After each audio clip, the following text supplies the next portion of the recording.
I think one issue, and unfortunately, this falls squarely on the shoulders of engineers.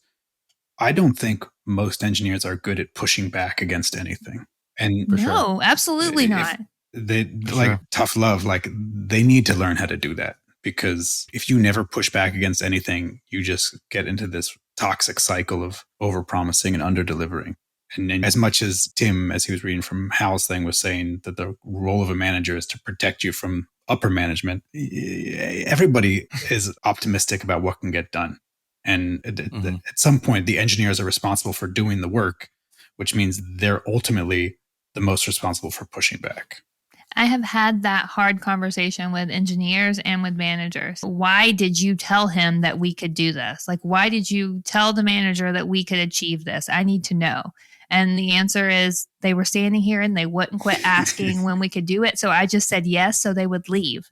And I'm Hmm. like, that doesn't work because now you've committed to it. Now I have to go stand in front of someone and go, we can't do this. Don't speak to engineers again if you're going to be pushy. Like, go away. Like, you're just causing a bigger problem by doing it.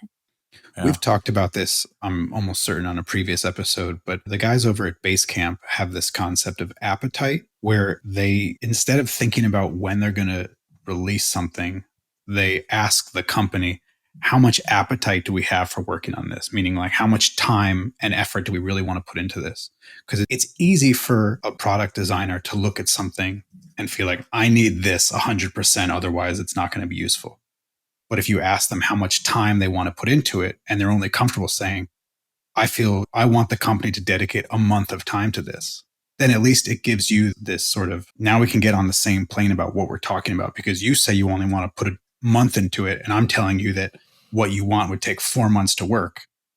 Well, now we have to find a compromise because I can't make it fit into a month and you don't want to go longer than a month. So now let's start to have the tough conversation about what can we fit in the appetite of work you want to dedicate to this company.